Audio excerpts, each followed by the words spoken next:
Hi guys, இன்றைக்கி ஒரு சூப்பரான நாகர்கோயில் ஸ்பெஷல் சிப்பி ஃப்ரை ரெசிபி. வாங்க எப்படி செய்கிறதுன்னு பார்க்கலாம். அதுக்கு ஒரு மிக்ஸி ஜாரில் 1 ஸ்பூன் ஜீரகம், 1 ஸ்பூன் பெப்பர், அப்புறம் கொஞ்சமாக கருவேப்பிலை சேர்த்து இது நல்லா பவுட்ரு பண்ணி எடுத்துக்கோங்க.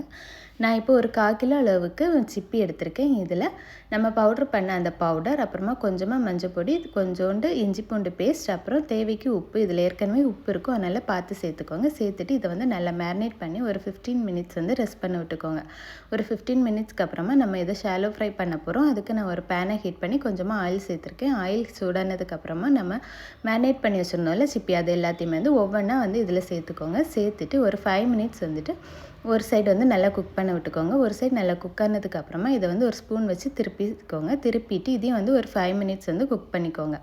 எனக்கு வெளியில் நல்லா கிறிஸ்பியாக, உள்ளே நல்லா சாஃப்டாக இருந்தால் தான் பிடிக்கும். நான் அதனால் 5 மினிட்ஸ் மட்டும் வச்சுருக்கேன். உங்களுக்கு நல்லா கிறிஸ்பியாக வேணும்னா கொஞ்சம் நேரம் கூட ஃப்ரை பண்ணி எடுத்துக்கோங்க. இதை இறக்குறதுக்கு முன்னாடி கொஞ்சமாக கருவேப்பிலை போட்டுட்டு ஒரு மிக்ஸ் பண்ணி எடுத்தீங்க அப்படின்னா நம்மளோட சூப்பரான நாகர்கோயில் ஸ்டைல் சிப்பி ஃப்ரை ரெடி ஆகிடுச்சு. எப்படி சூப்பராக இந்த மாதிரி ஒரு சூப்பரான சமையலோடு உங்களை திரும்ப பார்க்குற வரைக்கும் பாய்.